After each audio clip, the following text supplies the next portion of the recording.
All right, we're back again with another practical lesson that is drawn from some of the most arcane and even esoteric parts of the Torah. But as we discussed over the last couple of days, that's what we got. Hashem is talking to us, and He's talking to us through the prism of the laws of the paranormal discolorations or lesions, which are called tzaras. So today, the third day of the week of this double-header Torah portion, Tazria and Mitzorah, we move from a discussion of discoloration of people's skin to a discoloration of garments. Tzorat habegadim, the lesions that might appear on a person's garments. Chapter 13, verse 47, the Torah, without any fanfare, simply moves on to the next detail. V'habeged, and the garment, meaning these are the rules about the garment. Ki yevo nega tzorat, when there will be a lesion of tzorat upon it. And we hear that these rules only apply to tzemer o pishtim, to garments that are comprised of wool or of linen. And the Torah goes on to describe the details of the size, a Sicilian bean. We hear about the color, a pure green or a pure red, and the Kohen must be called. Well, after we call the Kohen, in verse 50 we hear V'ra'ah ha-Kohen es hanoga. The priest, the Kohen, then examines the lesion. He's got to confirm that it is in fact the required color and the size that is a concern. And then, once he in fact gives us confirmation, v'hizkir, a word we are all too familiar with these days. But now it's not a person. The garment is quarantined. And the garment is quarantined for Shivat Yamim, for 7 days. At the conclusion of the 7 days, V'ra'ah et hanega, now he must examine the lesion. And the question that's got to be answered is, has the lesion spread? Kifosa hanega? Is it in fact a spreading of the lesion of this discoloration on the garment? And if it is, well, we got trouble. The Torah calls it tzorat mam'eret, a piercing or pernicious, onerous form of tzorat. It's the owner's article belonging to a particular person, but no longer will this person be able to benefit. He will suffer inconvenience, in fact, monetary loss, because this garment is going to be burnt. As we read in verse 52, V'saraf et habeged. And the reason is, tzorat mam'eret. This is a pernicious and onerous form of tzorat that has taken root on the garment. Bo'esh tisoref, it shall be burnt in fire. What happens if there's no spreading? Well, that's actually the next thing the Torah talks about. In verse 53, we hear that if the Kohen examines it, v'hine lo fasa, in fact the lesion has not spread, then the Kohen must order v'tziva ha-Kohen v'chibsu eis asher bo hanoga, if it has remained exactly as it was. So we have no clear sign of a further development. We got a problem, but we don't know if it's one that requires full condemnation. Well, in that case, the Kohen instructs you to put the garment into quarantine for another 7 days. But first, before it is placed into quarantine, v'tzivah ha-Kohen v'chibso, the Kohen first gives the order that it be washed. And as Rashi explains to us, the entire article need not be washed, and the area containing the lesion and the adjacent part, the adjoining part of the garment, has to be laundered. Okay, now it's laundered, and then as we continue to move along towards the end of Parshat Tazria, the Kohen re-examines it. He does so acharei hukabes, after it was laundered, after it was washed. And then, And then, if he shall see that it remains exactly as is, if the lesion has turned a lighter or darker shade of red or green, he's got to rip it out. And what happens if the lesion reappears on the garment? Well, in that case, if it reappears in its original form, ba'esh tisaref, it must be burnt in fire. And here we have a fascinating concluding verse. I know what you're thinking. This is anything but fascinating, Rabbi. I'm hearing about garments that turn green and red. This doesn't talk to me. I got issues. I'm cooped up in a home with crying babies, and you're telling me about garments that turn red or green? I'm cut off from my friends and from my community, and I'm not living life normally. And we're supposed to be inspired by a story of garments that turn colors in antiquity. A miraculous, paranormal form of discoloration. How's that going to color my life with any brightness? How's that going to maybe uplift or inspire you or I today? Here's how it goes.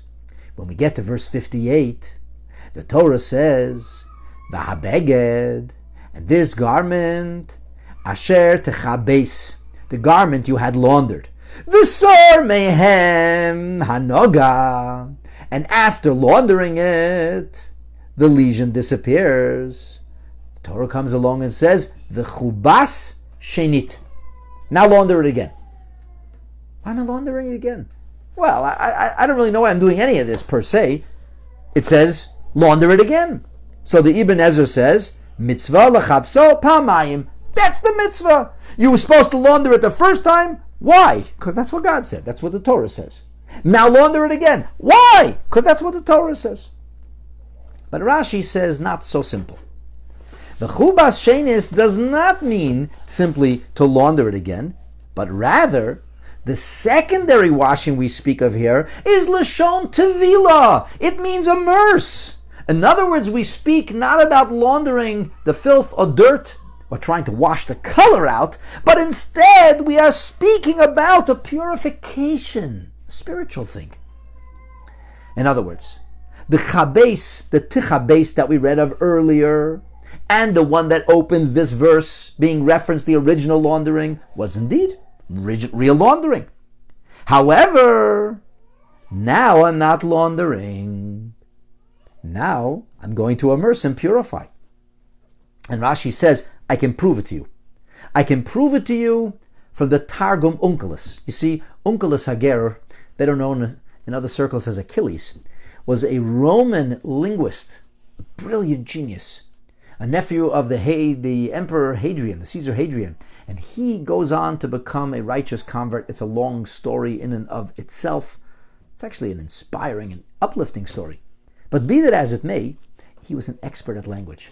And he rendered the Torah into the spoken Aramaic of the day, some 2 millennia back. And his contribution is considered to be foundational.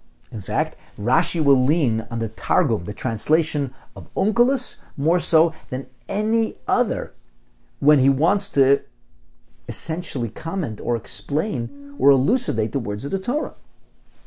So Rashi says, if you'll take a look at the Targum, whenever it says kibusin, beparsha zu, whenever it says the word, and the Kohen orders, and it must be washed, so the terminology that's used in the Torah is kibus, washing, laundering. The terminology that's used now in verse 58 is kibus, laundering. Or so it sounds. However, Rashi says, if you look into the Targum, you will see that the terminology employed prior is one that indicates whitening. That's Torah terminology for laundering. As it says, v'yit chavar. V'yit chavar comes from the word chiver, which is Aramaic for white. So the white garment that became discolored with a pure red or pure green hue or discoloration is now going to be restored, bleached, brought back to its original white color. However, there's one time where Onkelos doesn't say v'yit chavar, And that's here in verse 58. Instead, Onkelos says, V'yitztabah. V'yitztabah is Aramaic for immersion. And so from the fact that Onkelos rendered the same word one way originally, and now renders it or interprets or translates it differently, tells us essentially that there is a difference between the first laundering and the second laundering. It may be the same terminology in Hebrew, but it's not actually the same thing. In other words, words, even in the Torah, are not always what they appear to be. Sometimes there could be a different activity with the same word used. Now the Rebbe says that the real issue, the real challenge here, and the reason that Rashi has to bring Onkelos into the argument in order to convince you that the second laundering, well, isn't laundering at all, but rather immersion, is because it says, V'chubat shenit. Rishon is one, or Echad is one, and Sheni is two. So 1 and 2 indicates it's part of a process, or the same thing. So if it's the same thing, you wash it once, you wash it twice. Ibn Ezra, who focuses almost exclusively on language, says you wash it or launder it twice. Why do you launder it twice? I don't know. It's a mitzvah Hashem. But Rashi says the Torah may use that terminology, but you need to look past the language, because sometimes the language being used may be part of a process. It may actually comprise the next segment in the intention, in the destination, in what you seek to achieve, but it's not one and the same. In other words, in the Rebbe's words essentially, the expression v'chubas shenis does not seem to fit. Forget the fact that the Torah used the same word twice and means two different things.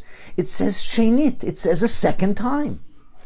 Therefore, Rashi explains to you that the purification, the restoration, the rehabilitation of this garment is actually divided into two parts. You got to get rid of the color. For this you do laundering. But that color was problematic to begin with. It was so problematic, it had to be quarantined. Not once, but twice. There's a tzarat element there. And because there was a tzarat element, because it had to be laundered a second time, for this reason, we can say the process is different, the goal is the same. The process is one of rehabilitation. Part 1, laundering. Part 2, immersion in a mikveh. My friends, I know this sounds so arcane and esoteric, but let's think about it. People are talking about social isolation. It sounds terrible. It means we have nothing to do with each other. It means that we are separated, cut off from one another, and are no longer engaging in any kind of relationships. It's a very bad idea. Where did it come from? Well, we have a problem. We have this terrible virus, which is highly infectious, which has been killing people. And the only way to proverbially flatten the curve or stop the hospitals from being overwhelmed is to ensure this virus doesn't keep passing from person to person. And the only way to do that, unfortunately, is by staying away from each other. Hence the term social isolation. But many have noted that we really aren't talking about social isolation. We're talking about physical separation. My friends, there's a reason, there's a purpose. This is not about separating us. This is not about us breaking off from one another. This is not about locking ourselves into some kind of isolation or quarantine so that we're not in communication. This is about making sure nobody gets sick. But in order to make sure nobody gets sick, or perhaps expanding that, in order to make sure that none of us are harmed, in order to make sure that we all maintain a healthy balance and a normal perspective on life, you know what we really need?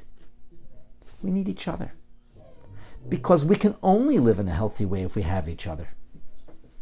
So much like the laundering, which happens a second time, but doesn't mean laundering at all. It actually means immersion in a mikveh, but it's for a purpose. It has an intention. There's a destination. The destination, the goal, preservation of life. The preservation of life necessarily requires physical separation. The preservation of life, my friends, necessarily requires no social isolation. Let us be engaged. Let us be together.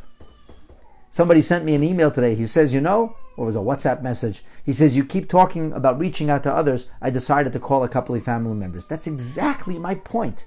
This is a time where more than ever, we need to reach out and connect to others. We can uplift them, and in turn, we'll become uplifted too. Don't get fixated on the verbiage. This is not about isolation. It's about temporary separation. And the temporary separation and distancing is a physical thing. But on an emotional, intellectual, and spiritual level and playing field, we should all be engaged. We should all be together. We may be apart. You are not alone. Together, we shall get through this. And together, Be'ezrat Hashem, we will be able to experience sunny days and good times in the future. Hopefully, the sunniest and best of days with the rise and the coming of Mashiach, B'mheira u'biyameinu. Amen. Thank you.